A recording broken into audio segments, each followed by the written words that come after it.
Hello students, welcome to today's class. तो student, आज के इस वीडियो में हम स्टार्ट करने वाले हैं क्लास 10th के चैप्टर 4 को, जो कि है इमेजेस, लिंक्स एंड टेबल्स। तो इस चैप्टर में हम देखेंगे किस तरीके से हम वेब पेज पे इमेज को इंसर्ट कर सकते हैं, या फिर लिंक्स को इंसर्ट कर सकते हैं, या फिर टेबल्स को इंसर्ट कर सकते हैं। तो ये सारी चीज़ें हम इस चैप्टर में पढ़ने वाले हैं। तो आज का ये वीडियो इस चैप्टर का पार्ट 1 रहेगा।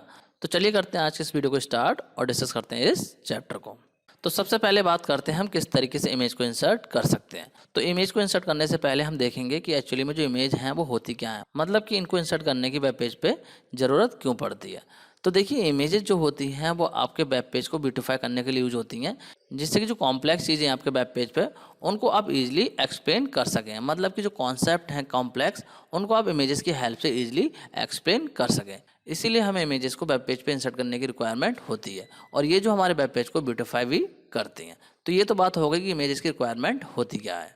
अब बात करते हैं इमेजेस के टाइप्स की। तो देखिए, दो टाइप की इमेजेस होती हैं। कौन कौन सी हैं? पहला टाइप है इनलाइन इमेजेस और सेकंड टाइप है एक्सटर्नल इमेजेस। तो ये दो टाइप हैं इमेजेस के। तो बात कर लेते हैं इन दोनों को वन बाय वन। पहले बात करते हैं इनलाइन इमेजेस की। तो इनलाइन जो इमेजेस होती हैं वो आपकी वेब पेज पे डिस्प्ले होती हैं कंटेंट के साथ में, मतलब कि जो टेक्स्ट होते हैं उनके साथ में आपकी डिस्प्ले होती हैं, तो उनको बोलते हैं इनलाइन इमेजेस। और ये जो इमेजेस होती हैं वो आपके वेब पेज पे ऑटोमेटिकली डिस्प्ले हो जाती हैं जैसे आप वेब पेज को ओपन करते हैं। और इनलाइन इमेजेस को वेब पेज पे इंसर्ट करने के लिए हमें यूज़ करना पड़ता है IMG टैग, जिसको कि हम इमेज टैग भी बोलते हैं। अब बात करते हैं एक्सटर्नल इमेजेस की। तो देखिए, एक्सटर्नल इमेजेस जो होती हैं वो आपकी ऑटोमेटिकली वेब पेज पर डिस्प्ले नहीं होती हैं। इनको डिस्प्ले कराने के लिए आपको करना क्या होता है, कोई ना कोई लिंक पे आपको क्लिक करना होता है। मतलब कि ये जो इमेजेस होती हैं वो लिंक से रेफर की जाती हैं, और उन लिंक पे आप क्लिक करेंगे तो आपकी इमेज ओपन हो जाएगी।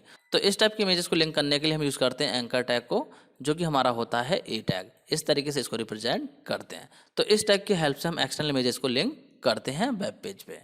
तो आई होप आप लोगों को इमेजेस के टाइप समझ में आ गए होंगे। अब बात करते हैं किस तरीके से हम वेब पेज पे इमेज को इंसर्ट करेंगे। तो उससे पहले हमें समझना होगा एक टैग जिसकी हेल्प से हम इमेज को इंसर्ट करते हैं। तो पहले बात कर लेते हैं IMG टैग की, जिसको कि हम इमेज टैग भी बोलते हैं।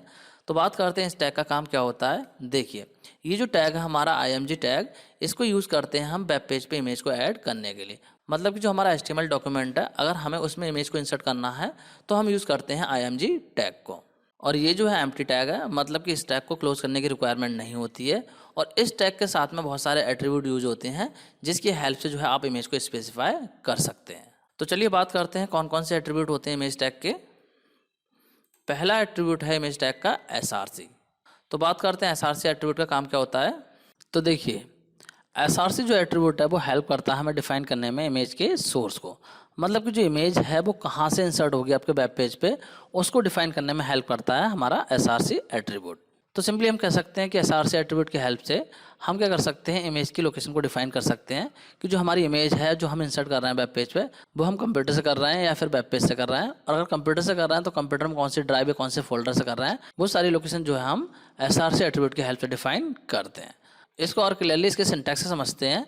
देखिए, यहाँ पे ये रहा इसका सिंटैक्स। तो सिंटैक्स में आप क्या करेंगे, इमेज टैग को लिखेंगे, और इमेज टैग के अंदर आप जो है लगाएंगे SRC एट्रीब्यूट को, और उसके बाद जो है आप यहाँ पे दे देंगे इमेज का एड्रेस, कि जो इमेज है वो आपकी कहाँ से इंसर्ट हो रही है, कंप्यूटर से हो रही है, वेब पेज से हो रही है। उसका जो इमेज का नेम है वो लिख सकते हैं आप, या फिर उसका पूरा पाथ लिख सकते हैं, या फिर जो आप यहाँ पे वेब पेज का URL दे सकते हैं जहाँ से आप इमेज को इंसर्ट कर रहे हैं। जैसे कि आप यहाँ पे एग्जांपल में देख सकते हैं, डिफरेंट मेथड से आप इमेज को इंसर्ट कर सकते हैं। पहले मेथड की बात करें तो यहाँ पे जो है आप क्या कर सकते हैं, IMG लिखेंगे, SRC लिखेंगे, और उसके बाद में इमेज का नेम दे देंगे और उसकी एक्सटेंशन दे देंगे। मतलब कि जिस इमेज को आप इंसर्ट कर रहे हैं उसका नेम लिखेंगे, और उसके बाद में उस इमेज की एक्सटेंशन दे देंगे, जैसे कि मैंने यहाँ पे लिख दिया .jpg। इसके अलावा सेकंड मेथड की बात करें तो यहाँ पे आप लिखेंगे IMG SRC। इसके बाद जो इमेज है उसकी आप पूरी लोकेशन दे सकते हैं। अब देखिए, इस वाले में और इस वाले में डिफरेंस क्या है। इस केस में आपको एक चीज़ का ध्यान रखना पड़ेगा कि जो आप इमेज इंसर्ट कर रहे हैं वो आपकी उसी लोकेशन पे स्टोर होनी चाहिए जहाँ पे कि आपका वेब पेज स्टोर किया हुआ है।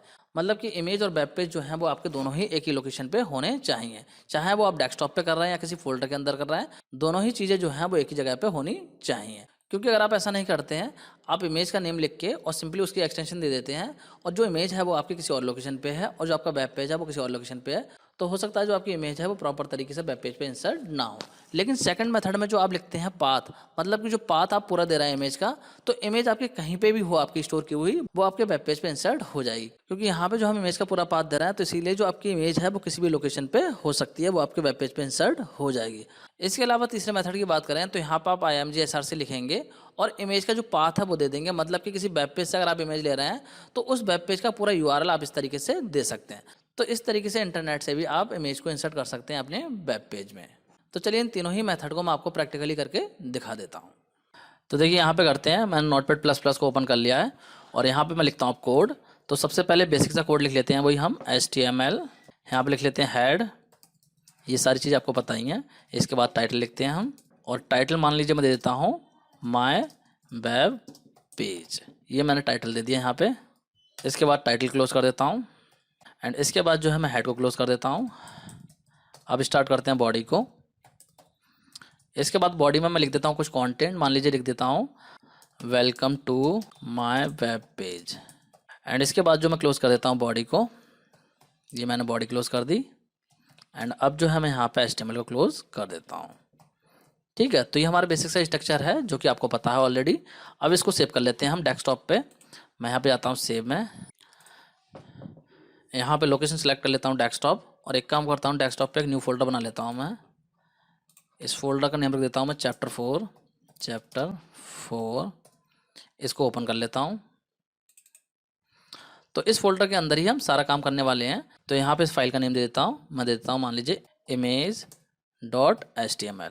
इसमें जो है मुझे इमेज को इंसर्ट करना है। इसको सेव कर देता हूँ। ये देखिए हमारा वेब पेज सेव हो चुका है। अब जो है मैं यहाँ पे क्या करने वाला हूँ, यहाँ पे इमेज को इंसर्ट करने वाला हूँ। तो मान लीजिए हमारे वेब पेज पे जो लिखा हुआ आएगा welcome to my web page, इसके आगे से मुझे इमेज को इंसर्ट करना है। पहले मैं आपको एक बार वेब पेज को दिखा देता हूँ। यहाँ पे देखिए एक बार डेस्कटॉप पे चलते हैं और हमने जो फोल्डर क्रिएट करा था वो ये आ गया चैप्टर 4 के नाम से। इसको ओपन कर लेता हूँ मैं, ये मैंने ओपन कर लिया और इसके अंदर देखिए image.html के नाम से फाइल आ गई है। इसको मैं कर देता हूँ लार्ज व्यू में। यहाँ पे आप लोग देख सकते हैं image.html के नाम से हमारी फाइल आ गई है। इसको ओपन करके देख लेता हूँ। ये देखिए मेरा ओपन हो गया है, ये मेरा एज ब्राउजर में खुल रहा है। यहाँ पे आप लोग चेक कर सकते हैं, मैंने इसको जूम कर दिया है। तो यहाँ पे देखिए लिख के आ गया है welcome to my web page. अब मैं चाहता हूँ यहाँ पे इमेज को इंसर्ट करना, तो किस तरीके से करेंगे, चलिए चलते हैं कोड में। यहाँ पे देखिए मैं क्या करूँगा, सबसे पहले जो है यहाँ पे अप्लाई करूँगा इमेज टैग को। यहाँ पे लिखता हूँ मैं img और इसके बाद लिखेंगे हम src, क्योंकि ये हमारा एट्रीब्यूट होता है इमेज टैग का src। इसके बाद में जो है मैं दे देता हूँ यहाँ पे इमेज का नेम। तो मान लीजिए डेस्कटॉप पे मेरे पास में एक इमेज है, यहाँ पे दिखा देता हूँ मैं आपको। डेस्कटॉप पे जो है मेरे पास एक इमेज है, यहाँ पे मान लीजिए ये वाली जो इमेज है इसको मुझे इंसर्ट करना है अपने वेब पेज पे। तो इस इमेज का जो नेम है वो है मेरा मैन। तो इस वाली इमेज को जो है मैं अपने वेब पेज पे इंसर्ट करने वाला हूँ। इस इमेज की एक्सटेंशन भी हम देख लेते हैं। इसकी एक्सटेंशन है .jpg। अगर आप चाहें तो इसको राइट क्लिक करके भी चेक कर सकते हैं। यहाँ पे राइट क्लिक करेंगे और जाएंगे प्रॉपर्टीज में, और यहाँ पे जाके आप चेक कर सकते हैं। देखिए यहाँ पे फाइल टाइप आ रहा है .jpg, मतलब क्या हुआ, जो इमेज फाइल है उसकी एक्सटेंशन हमारी .jpg। अब चलते हैं कोड में और वहाँ पे इंसर्ट करते हैं इमेज को। तो यहाँ पे देखिए मैं लिख देता हूँ इमेज का नेम, मेरी इमेज का नेम है मैन, और लगा देता हूँ यहाँ पे एक्सटेंशन .jpg। यहाँ पे इस तरीके से मैंने दे दिया। इसको डाल देता हूँ मैं डबल कोट में, यहाँ से लेके यहाँ तक डबल कोट में रहेगा। एंड इसके बाद जो है इस तरीके से मैं इसको क्लोज कर दूंगा। अब इसको मैं सेव कर देता हूँ Ctrl+S से, और अब चलते हैं वेब पेज को ओपन करके देखते हैं। ये रहा हमारा फोल्डर, इसको ओपन कर लेता हूँ एंड यहाँ पे इस वाली फाइल को ओपन करते हैं। तो यहाँ पे देखिए हमारी इमेज जो है वो इस तरीके से आ रही है, मतलब कि प्रॉपर तरीके से इमेज डिस्प्ले नहीं हो रही है। तो मैंने आपको बताया था कि जब आप इस तरीके से इमेज का नेम लिख के इमेज को इंसर्ट करने की कोशिश करते हैं तो आपको एक चीज़ का ध्यान रखना है, जो आपकी इमेज हो उसी फोल्डर में हो जहाँ पे कि आपकी HTML फाइल सेव है। मतलब कि जो वेब पेज जहाँ पे सेव है वहीं पर आपकी इमेज होनी चाहिए। तो एक काम करते हैं, इस फोल्डर में उस इमेज को भी रख देते हैं। मैं कॉपी कर लेता हूँ उस इमेज को, यहाँ से जो है मैं कट कर लेता हूँ। ये कट कर ली मैंने। अब जो इस फोल्डर के अंदर मैं पेस्ट कर देता हूँ, यहाँ पे कर देता हूँ पेस्ट। देखिए इमेज जो वो हमारी इस फोल्डर में आ चुकी है। तो अब जो इस वेब पेज को दोबारा से ओपन करते हैं, देखिए यहाँ पे जो हमें कुछ भी देखने को नहीं मिल रहा है, मतलब कि जो इमेज है वो हमारी डिस्प्ले नहीं हो रही है। तो ऐसा इसलिए हो रहा है क्योंकि जो हमारा पेज का साइज है वो काफ़ी जूम हो रखा है। तो इसको कर देता हूँ मैं कम, और यहाँ पे आप लोग देख सकते हैं जो हमारी इमेज है वो इंसर्ट हो गई है। आप लोग चेक कर सकते हैं, यहाँ पे इमेज हमारे वेब पेज पे आ गई है। मैंने इस पेज को बहुत ज़्यादा जूम कर दिया था, इसलिए इस तरीके से डिस्प्ले हो रही थी। तो इस तरीके से आप लोग देख सकते हैं यहाँ पे जो हमारी इमेज डिस्प्ले हो गई है।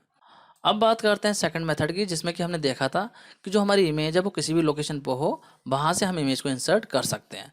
तो इस काम को किस तरीके से करेंगे, देखिए मान लीजिए इस इमेज की जगह मुझे और कोई इमेज इंसर्ट करनी है। तो मान लीजिए डेस्कटॉप पे मेरे पास एक और इमेज है, देखिए ये रही मेरे पास में इमेज जिसका नेम है ब्राउज़र। तो मैं चाहता हूँ इस वाली इमेज को इंसर्ट करना, और मैं इस इमेज को जो है उस फोल्डर में भी कॉपी करना नहीं चाहता हूँ। तो इस काम को किस तरीके से करेंगे, तो इस काम को करने के लिए हम करेंगे क्या, इस इमेज का पूरा पाथ कॉपी कर लेंगे।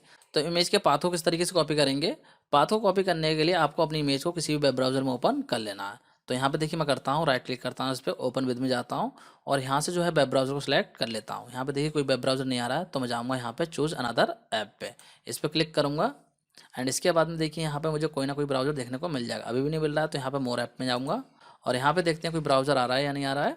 तो यहाँ पे देखिए इंटरनेट एक्सप्लोरर आ गया है एंड इसके अलावा और कोई नहीं आ रहा। तो इंटरनेट एक्सप्लोरर में भी मैं इसको ओपन कर लेता हूँ। यहाँ पे जाता हूँ, सेलेक्ट कर लिया मैंने ये, अब ओके कर देता हूँ। तो यहाँ पे देखिए हमारी जो इमेज है वो इस तरीके से ओपन हो गई है। अब आप लोग यहाँ पे देख सकते हैं जो इमेज का पाथ है वो इस तरीके से यहाँ पे देखने को मिल रहा है। तो इस पाथ को ही आपको कॉपी कर लेना है। देखिए मैं कर लेता हूँ राइट क्लिक करके कॉपी और इसको क्लोज कर देता हूँ। इसके बाद जाते हैं कोड में, और कोड में हम क्या करेंगे, यहाँ पे जो है उस इमेज के पाथ को पेस्ट कर देंगे। यहाँ पे कर देता हूँ, देखिए मैं राइट क्लिक करके पेस्ट। तो यहाँ पे देखिए हमारी जो इमेज का पाथ है वो आ गया है। अब इसको सेव कर देंगे और सेव करने के बाद में वेब पेज पे चलते हैं। देखिए यहाँ वेब पेज पे आ गया हूँ। अब जैसे ही मैं यहाँ पे रिफ्रेश करूँगा वो इमेज जो है मेरी यहाँ पे इंसर्ट हो जाएगी, जबकि वो इमेज जो है हमारी उस फोल्डर के अंदर नहीं है। देखिए मैं यहाँ पे रिफ्रेश करता हूँ तो यहाँ पे आप लोग देख सकते हैं वो इमेज जो हमारी यहाँ पे इंसर्ट हो गई है। तो इस तरीके से पाथ की हेल्प से जो आप किसी भी लोकेशन से इमेज को इंसर्ट करा सकते हैं अपने वेब पेज में। अब देखते हैं किस तरीके से हम इमेज को इंटरनेट से जो है अपने वेब पेज में इंसर्ट कर सकते हैं। मान लीजिए आप चाहते हैं अपने वेब पेज पर कोई इमेज इंसर्ट करना जो कि इंटरनेट पे है, तो उसको किस तरीके से करेंगे चलिए देख लेते हैं। तो यहाँ पे जो है मैं ओपन कर लेता हूँ क्रोम ब्राउज़र को और यहाँ पे जो है मैं सर्च करता हूँ कोई इमेज। मान लीजिए मैं करता हूँ कंप्यूटर की इमेज, यहाँ पे जाता हूँ इमेजेस में। अब मान लीजिए ये वाली जो इमेज है वो मुझे अपने वेब पेज पे इंसर्ट करनी है। तो इसको किस तरीके से करूँगा, देखिए यहाँ पे क्लिक कर लेता हूँ इस इमेज पे और इसके बाद में देखिए यहाँ पे जाता हूँ, राइट क्लिक करता हूँ और यहाँ पे राइट क्लिक करने के बाद में देखिए आ रहा है कॉपी इमेज एड्रेस। तो इस पर मैं क्लिक कर लूँगा। देखिए जो इमेज का एड्रेस है वो कॉपी हो चुका है। अब चलते हैं अपने कोड में और यहाँ पे जो है उस इमेज के एड्रेस को मैं कर देता हूँ पेस्ट। इसको हटा देता हूँ, मैं पेस्ट कर देता हूँ। तो यहाँ पे देखिए इमेज का जो एड्रेस है वो पेस्ट हो चुका है। इसका साइज़ छोटा कर देता हूँ, ये काफ़ी बड़ा एड्रेस हो रहा है। इधर चलते हैं, देखिए एड्रेस बहुत ज़्यादा बड़ा है। इस तरीके से मैंने पूरा पेस्ट कर दिया है। अब जो है मैं इसको कंट्रोल एस से सेव कर देता हूँ। ये मैंने सेव कर दिया और अब चलते हैं अपने वेब पेज पे। तो देखिए ये रहा हमारा वेब पेज। यहाँ पे देखिए जैसे मैं रिफ्रेश करूँगा वो जो इमेज होगी हमारी यहाँ पे डिस्प्ले हो जाएगी।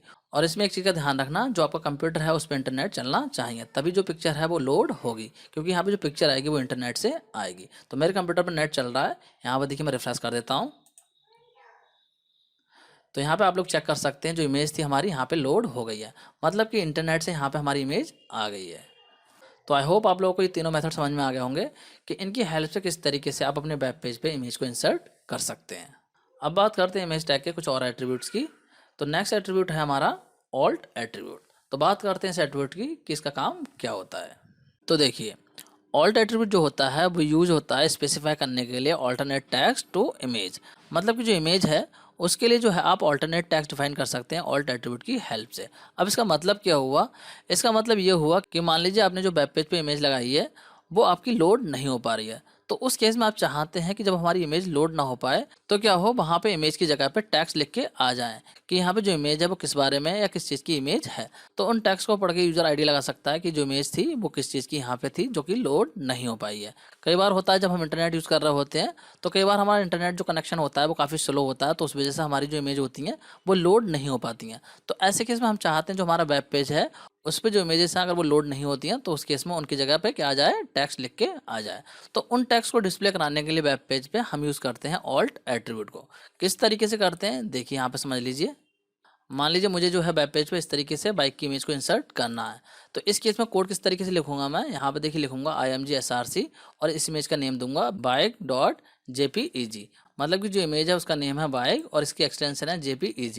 तो इस तरीके से मैं यहाँ पे लिख दूंगा और इसके बाद में देखिए मैंने यहाँ पे ऑल्ट एट्रीब्यूट को लगाया है और यहाँ पे देखिए जो ऑल्टरनेट टेक्स्ट है इस इमेज के लिए मैंने यहाँ पे लिख दिए हैं इमेज ऑफ द बाइक। मतलब कि ये इमेज आपके डिस्प्ले नहीं होती है तो उस केस में आपके ये टेक्स्ट लिख के वहाँ पे डिस्प्ले हो जाए। तो चलिए इसको प्रैक्टिकली भी करके देख लेते हैं। तो यहाँ पे देखते हैं। तो देखिए अभी हमने क्या करा था, यहाँ पे इंटरनेट से एक इमेज इंसर्ट करी थी। अब देखिए मैंने इंटरनेट को डिस्कनेक्ट कर दिया है, तो मैं चाहता हूँ कि इमेज जो हमारी डिस्प्ले ना हो, तो उस केस में यहाँ पे टेक्स्ट लिख के आ जाए। तो हमें जो इमेज ली थी वो थी हमारी कंप्यूटर की, तो इसके लिए मैं यहाँ पे डिफाइन कर दूंगा ऑल्टरनेट टेक्स्ट।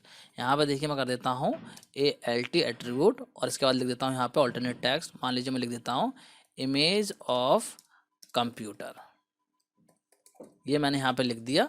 इसके बाद मैं इसको सेव कर देता हूँ। ये देखिए मैंने इसको सेव कर दिया है। अब चलते हैं उस वेब पेज पे। तो ये रहा हमारा वेब पेज, इसको ओपन कर लेता हूँ मैं। तो देखिए जैसे वेब पेज ओपन हुआ है, यहाँ पे इमेज डिस्प्ले नहीं हो रही है, क्योंकि यहाँ पे जो है मैंने इंटरनेट को डिस्कनेक्ट कर दिया था। और यहाँ पे देखिए इमेज के लिए टेक्स्ट लिख के आ गए हैं इमेज ऑफ कंप्यूटर। मतलब कि यहाँ पे हमें पता चल रहा है कि जो इमेज थी वो किसकी थी, कंप्यूटर की इमेज थी। तो इस तरीके से जो है ऑल्ट एट्रीब्यूट की हेल्प से जो है आप क्या कर सकते हैं, ऑल्टरनेट टेक्स्ट को डिफाइन कर सकते हैं किसी भी इमेज के लिए। ये काम आप ऑफलाइन इमेजेस के लिए भी कर सकते हैं, मतलब कि जो कंप्यूटर से आपने इमेज इंसर्ट करी है अपने वेब पेज में, उसके लिए भी आप अल्टरनेट टेक्स्ट डिफाइन कर सकते हैं।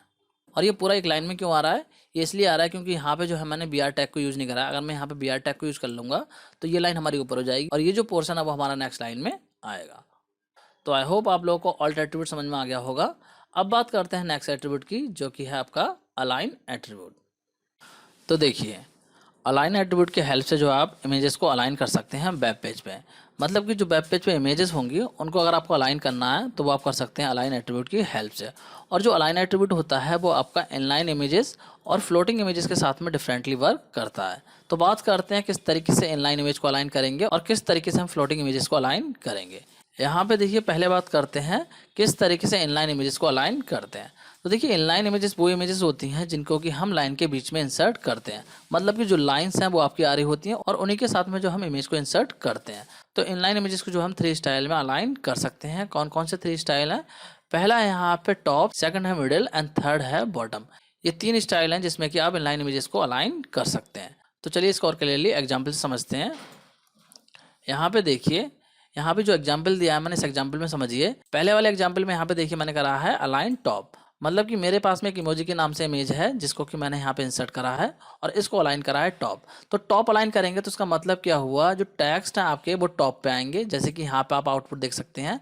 यहाँ पे इस तरीके से आपको आउटपुट देखने को मिलेगा अगर आप देते हैं अलाइन टॉप। मतलब कि यहाँ पे जो टेक्स्ट होंगे तो इन टेक्स्ट में जो लेटर भी सबसे बड़ी हाइट का होगा उसके अकॉर्डिंग जो है आपकी इमेज अलाइन हो जाएगी। मतलब कि टॉप वाले पार्ट से तो अलाइन होकर रहेगी यहाँ से, और नीचे को जो है वो कहीं तक भी हो सकती है। ऊपर वाला जो पार्ट होगा मतलब कि टॉप पार्ट होगा, वहां से जो है आपके अलाइन होकर रहेगी। देखिए यहाँ पे जो अलाइन है इन टेक्स्ट से जो है ऊपर नहीं जा रही है। इसके अलावा अगर आप देते हैं अलाइन मिडल, तो इस केस में क्या होगा, जो टेक्स्ट होंगे उसके बिल्कुल मिडल में आएगी आपकी इमेज। यहाँ पे देखिए जो लाइन है इसके बिल्कुल मिडल में आपकी इमेज आ रही है, ना ऊपर होगी ज्यादा ना ही नीचे होगी, बिल्कुल मिडल में आएगी। और इसके अलावा आप देते हैं अलाइन बॉटम। यहाँ पे देखिए टॉप लिख गया गलती से, तो आप इसको बॉटम कर लेना, यहाँ पे रहेगा बॉटम। तो अलाइन बॉटम देते हैं तो इस केस में क्या होगा, जो बॉटम वाला पार्ट होगा वहां से तो अलाइन हो जाएगा और ऊपर को आपकी इमेज कहीं तक भी हो सकती है। मतलब कि बॉटम वाले पार्ट से अलाइन होके रहेगी। तो चलिए इसको प्रैक्टिकली भी करके देख लेते हैं। तो देखिए यहाँ पे करते हैं। तो इस इमेज को मैं हटा देता हूँ यहाँ से और दूसरी इमेज लगा लेता हूँ। इसको मैं हटा देता हूँ पूरे को, ये मैंने हटा दिया। अब जो यहाँ पे दूसरी इमेज देता हूँ, तो मेरे पास में इमोजी की एक इमेज है, उसी को मैं ले लेता हूँ यहाँ पे। देखिए यहाँ पे ओपन करके दिखाता हूँ मैं आपको डेस्कटॉप पे। डेस्कटॉप पे जाते हैं और डेस्कटॉप पे देखिए इमेज आ रही है इमोजी के नाम से। तो इसी को जो है मैं यहाँ पे इंसर्ट करने वाला हूँ। तो मैं यहाँ पे एक काम करता हूँ, कुछ टेक्स्ट लिख देता हूँ। मान लीजिए मैं लिख देता हूँ लाफिंग इमोजी, ये मैंने यहाँ पे लिख दिया। और अब जो है यहाँ पे उस इमेज के पाथ को डिफाइन कर देता हूँ। तो पहले उस इमेज के पाथ को कॉपी कर लेता हूँ, यहाँ से ओपन कर लेता हूँ और डेस्कटॉप पे जाता हूँ और यहाँ से इसके पाथ को कॉपी कर लेता हूँ। इसको ओपन कर लेता हूँ मैं इंटरनेट एक्सप्लोरर में। ये देखिए ओपन हो गई, इसको कॉपी कर लेता हूँ यहाँ से। ये कॉपी कर लिया मैंने पाथ। अब जो मैं यहाँ पे पेस्ट कर देता हूँ, ये मैंने पेस्ट कर दिया, डबल कोड लगा देता हूँ लास्ट में। इस तरीके से मैंने यहाँ पे पेस्ट कर दिया है और यहाँ पे लगा देता हूँ BR टैग, वरना क्या होगा यहाँ पे जो हमारी लाइन है वो मिक्स होके आ जाएंगी। तो इस तरीके से मैं यहाँ पे कर दे रहा हूँ BR टैग को, यहाँ लिख देता हूँ BR। ठीक है, अब इसको सेव करता हूँ और अब चलते हैं वेब पेज पे। ये रहा हमारा वेब पेज, इसको ओपन कर लेते हैं। ये ओपन कर लिया। तो देखिए अभी जो हमारी इमेज है वो इस तरीके से आ रही है। अब इसको करते हैं अलाइन। तो यहाँ पे कर देता हूँ मैं अलाइन टॉप, मैं लिख देता हूँ अलाइन और कर देता हूँ इक्वल टॉप। टॉप कर दिया मैंने। यहाँ पे लाफिंग की स्पेलिंग आई थिंक गलत हो रही है, यहाँ पे H आएगा। यहाँ पे इसको सेव कर देते हैं। अब चलते हैं वेब पेज पे। तो यहाँ पे देखिए मैं करता हूँ रिफ्रेश। जैसे रिफ्रेश करूँगा तो जो हमारी इमेज होगी वो कैसे हो जाएगी, टॉप से अलाइन हो जाएगी। देखिए यहाँ पे रिफ्रेश करता हूँ तो यहाँ पे आप लोग देख सकते हैं जो इमेज है वो हमारी टॉप से अलाइन हो गई है, मतलब कि टॉप पे टेक्स्ट है वहाँ से अलाइन हो रही है। इसके अलावा अगर मैं देता हूँ यहाँ पे मिडल, मैं देखिए लिख देता हूँ मिडल, तो हमारी जो इमेज होगी वो मिडल में आएगी। सेव करता हूँ, चलते हैं वेब पेज पे। देखिए रिफ्रेश करता हूँ यहाँ पे अगेन, तो आप लोग यहाँ पे देख सकते हैं जो इमेज है वो हमारी मिडिल में आ रही है। इसको थोड़ा सा जूम कर देता हूँ तो यहाँ पे देखिए आप जो इमेज है वो हमारी क्या हो रही है, मिडिल में आ रही है टेक्स्ट के। इसके अलावा अगर मैं देता हूँ बॉटम, यहाँ पे देता हूँ मैं बॉटम, सेव करता हूँ इसको। दोबारा चलते हैं वेब पेज पे, अगेन रिफ्रेश कर देता हूँ तो यहाँ पे आप लोग देख सकते हैं जो इमेज है वो हमारी बॉटम से अलाइन हो गई है। यहाँ पे जो टेक्स्ट आ रहा है इनसे बॉटम से अलाइन हो गई है। तो आई होप आप लोगों को समझ में आ गया होगा किस तरीके से जो आप इनलाइन इमेजेस को अलाइन कर सकते हैं। अब बात करते हैं फ्लोटिंग इमेजेस की, कि फ्लोटिंग इमेजेस को जो हम किस तरीके से अलाइन कर सकते हैं। तो देखिए फ्लोटिंग जो इमेजेस होती हैं वो टेक्स्ट को रैप कर देती हैं इमेज के अराउंड, मतलब कि इमेज के साइड में जो है टेक्स्ट को रैप कर देती हैं। और इस टाइप की जो इमेजेस होती हैं वो या तो लेफ्ट अलाइंड होंगी या फिर आपकी राइट अलाइंड होंगी। तो बात करते हैं लेफ्ट अलाइनमेंट का मतलब क्या है और राइट अलाइनमेंट का मतलब क्या है। देखिए अगर आप करते हैं इमेज को लेफ्ट अलाइन तो इसका मतलब है कि जो इमेज होगी वो आपके लेफ्ट मार्जिन के साइड में आएगी, मतलब कि अगेंस्ट आएगी लेफ्ट मार्जिन के। और अगर आप करते हैं राइट अलाइन तो इसका मतलब है जो इमेज होगी वो आपके राइट में अलाइन हो जाएगी, मतलब कि राइट साइड के जो मार्जिन है उसके अगेंस्ट आपकी इमेज आ जाएगी। तो इसको और क्लियरली एग्जाम्पल से समझते हैं। देखिए यहाँ पे समझिए, ये एग्जाम्पल है। अगर मैं करता हूँ अलाइन राइट तो मेरी इमेज जो है वो इस तरीके से राइट अलाइन हो जाएगी और जो टेक्स्ट होंगे वो इस तरीके से इमेज के साइड में आ जाएंगे। लेकिन अगर मैं करता हूँ इमेज को अलाइन लेफ्ट तो क्या होगा, जो इमेज है वो हमारी लेफ्ट में आ जाएगी इस तरीके से और जो टेक्स्ट होंगे वो इस तरीके से इमेज के अराउंड आ जाएंगे। तो इस तरीके से आप लेफ्ट अलाइन या फिर राइट अलाइन कर सकते हैं फ्लोटिंग इमेजेस को। तो चलिए इसको प्रैक्टिकली करके देख लेते हैं। तो देखिए यहाँ पे करते हैं। तो एक काम करता हूँ, मैं इस वाली इमेज को हटा देता हूँ और कोई और इमेज यहाँ पे ले लेता हूँ, क्योंकि ये जो इमेज है काफ़ी छोटी है। तो मैं यहाँ पे जाता हूँ और दूसरी इमेज का पाथ कॉपी कर लेता हूँ। मान लीजिए डेस्कटॉप से जो है मैं ये वाली इमेज लेना चाहता हूँ, तो इसका पाथ कॉपी कर लेता हूँ। अगेन मैं इसको ओपन करता हूँ, दोबारा से कॉपी कर लेता हूँ, पाथ को कॉपी कर लिया मैंने एंड जो है यहाँ पे कर देता हूँ मैं पेस्ट। ये मैंने पेस्ट कर दिया। अब जो है मैं चाहता हूँ इसको अलाइन करना किस साइड में, लेफ्ट में। तो यहाँ पे कर दूंगा मैं अलाइन लेफ्ट। इस तरीके से मैंने यहाँ पे लिख दिया है। इसको चाहो तो आप डबल कोड में डाल सकते हो, ये जो लेफ्ट वाला पार्ट है इसको डबल कोड में रख सकते हो, नहीं रखोगे तब भी आपका चल जाएगा, ऐसी बात नहीं है। लेकिन अगर आप लिख दोगे तो ज़्यादा अच्छा रहता है। अब जो यहाँ पे कुछ टेक्स्ट डाल देता हूँ, मतलब कि कुछ लाइन यहाँ पे लिख देता हूँ, जिससे कि जो रैप होंगे टेक्स्ट वो हमें पता चल सके कि किस तरीके से रैप हो रहे हैं। तो एक काम करता हूँ, प्रेजेंटेशन में से मैं जल्दी से टेक्स्ट को कॉपी कर लेता हूँ, यहाँ से कॉपी कर लेता हूँ। तो ये मैंने कॉपी कर लिया है। अब चलते हैं कोड पे, यहाँ पे पेस्ट कर देते हैं उन टेक्स्ट को। इसको मैं हटा देता हूँ यहाँ से एंड यहाँ पे करता हूँ पेस्ट। ये देखिए मैंने टेक्स्ट को पेस्ट कर दिया। अब इसको सेव करते हैं एंड चलते हैं वेब पेज पे। ये रहा हमारा वेब पेज, इसको मैं ओपन कर लेता हूँ। तो देखिए आप लोग यहाँ पे देख सकते हैं जो हमारी इमेज है वो इस तरीके से आ रही है और यहाँ पे जो टेक्स्ट है वो इस तरीके से रैप हो गए हैं। अब अगर मैं यहाँ पे टेक्स्ट को राइट अलाइन करता हूँ, मान लीजिए मैं यहाँ कर देता हूँ राइट, सेव करते हैं इसको, दोबारा चलते हैं वेब पेज पे। देखिए यहाँ पर रिफ्रेश करता हूँ तो यहाँ पे आप लोग देख सकते हैं जो इमेज है वो हमारी राइट साइड में आ गई है और इस तरीके से जो यहाँ पर टेक्स्ट रैप हो गए हैं। तो आई होप आप लोगों को समझ में आ गया होगा किस तरीके से आप फ्लोटिंग इमेजेस को अलाइन कर सकते हैं। अब बात करते हैं कि किस तरीके से हम इमेज को सेंटर में कर सकते हैं, मतलब कि अगर हम चाहें वेब पेज पे इमेज को सेंटर में डिस्प्ले कराना तो वो किस तरीके से करेंगे। तो देखिए जो अलाइन एट्रीब्यूट होता है उसकी हेल्प से जो है आप इमेज को हॉरिजॉन्टली सेंटर में नहीं कर सकते, क्योंकि जो अलाइन एट्रीब्यूट होता है उसकी हेल्प से आप इमेज को वर्टिकली सेंटर में कर सकते हैं, लेकिन हॉरिजॉन्टली जो है आप इसको सेंटर में नहीं कर सकते हैं। तो अगर आप चाहते हैं इमेज को हॉरिजॉन्टली सेंटर में करना तो इसके लिए आपको यूज़ करना पड़ेगा सेंटर एलिमेंट। सेंटर एलिमेंट बोल सकते हैं या फिर आप सेंटर टैग भी बोल सकते हैं। तो इस सेंटर एलिमेंट को किस तरीके से यूज़ करते हैं देखिए यहाँ पे एग्जाम्पल में समझिए।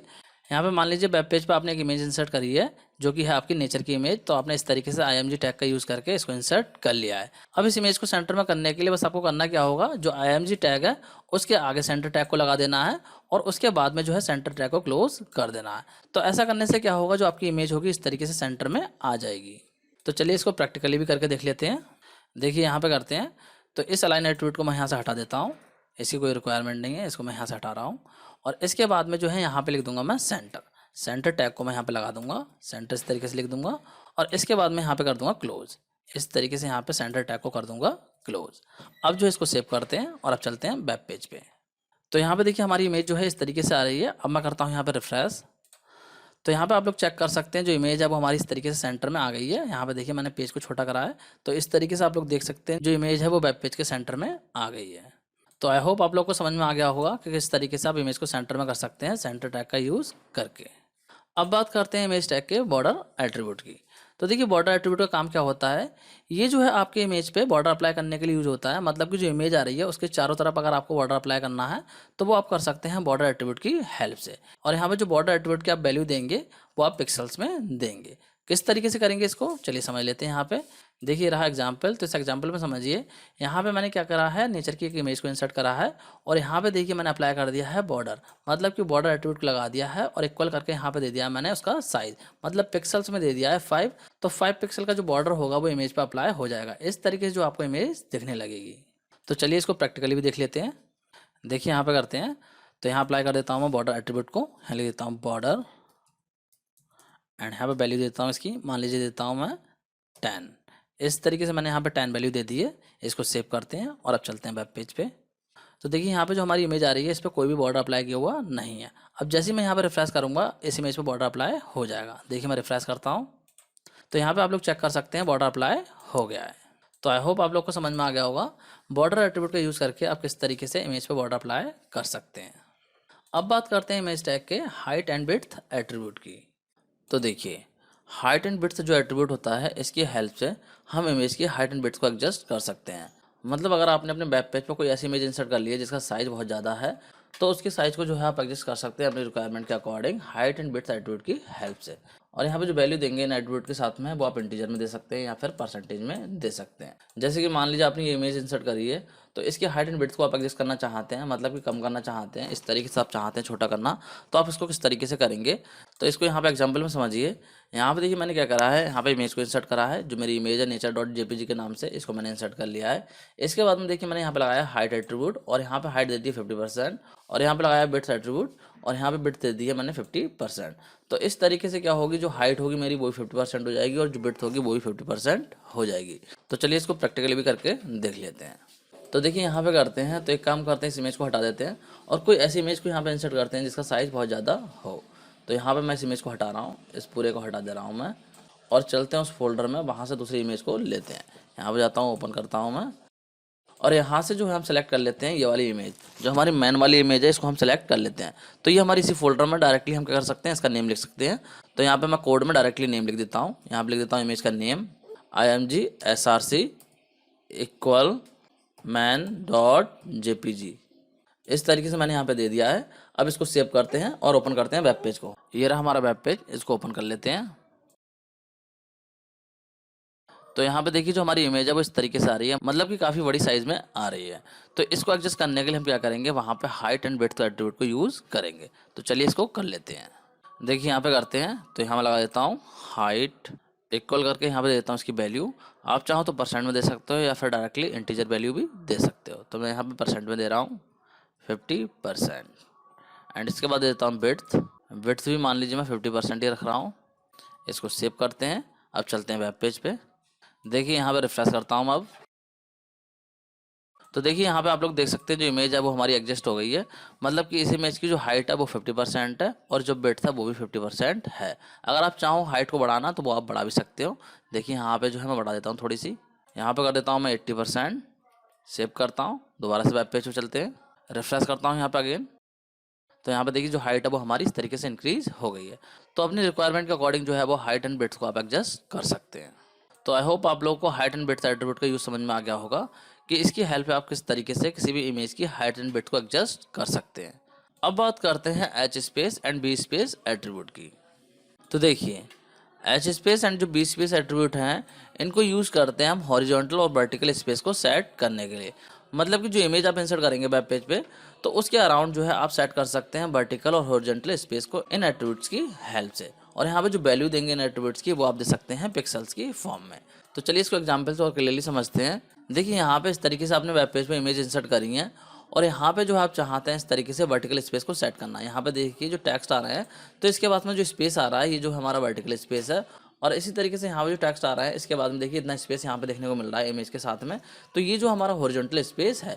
इसी तरीके से यहाँ पे जो हॉरिजॉन्टल स्पेस है, मतलब कि यहाँ पे जो है मैंने हॉरिजॉन्टल और वर्टिकल स्पेस को सेट करा है with the help of H space and B space attribute. तो बात करते हैं इसको हम किस तरीके से करेंगे। तो इसको करने के लिए आपको करना क्या होगा, जो इमेज टैग है उसी में आपको अप्लाई कर देना होगा H space and B space attribute को, और यहाँ पे इनकी वैल्यू आप डिफाइन कर देंगे। जैसे कि मैंने यहाँ पे जो है दोनों की ही वैल्यू क्या कर दी है, 30 कर दी है। तो ये वाला जो कोड है, इतना जो कोड है वो इस वाली इमेज के लिए मैंने सेट करा है, और नीचे वाला जो कोड है वो मैंने इस वाली इमेज के लिए यहाँ पे सेट करा है। तो जो भी आपके एट्रीब्यूट लगे हुए हैं उन्हीं के आगे से आप क्या करेंगे, एच स्पेस और बी स्पेस को लगा देंगे। तो चलिए इसको प्रैक्टिकली भी करके देख लेते हैं। तो देखिए यहाँ पे करते हैं। तो पहले मैं लगा देता हूँ अलाइन एट्रीब्यूट, जिससे कि जो हमारे टेक्स्ट ना वो रैप हो पाए। यहाँ पे लगा देता हूँ अलाइन एंड कर देता हूँ अलाइन में लेफ्ट। इसके बाद में लगाता हूँ मैं एच स्पेस और बी स्पेस को, यहाँ पे लिखता हूँ एच स्पेस स्पेस, और यहाँ पे मान लीजिए कर देता हूँ मैं 40। इसी तरीके से देता हूँ बी स्पेस, और इसको भी कर देता हूँ मान लीजिए मैं 40%। इस तरीके से मैंने कर दिया, थोड़ा साइज कम कर देता हूँ इसका। इस तरीके से आप देख पा रहे होंगे।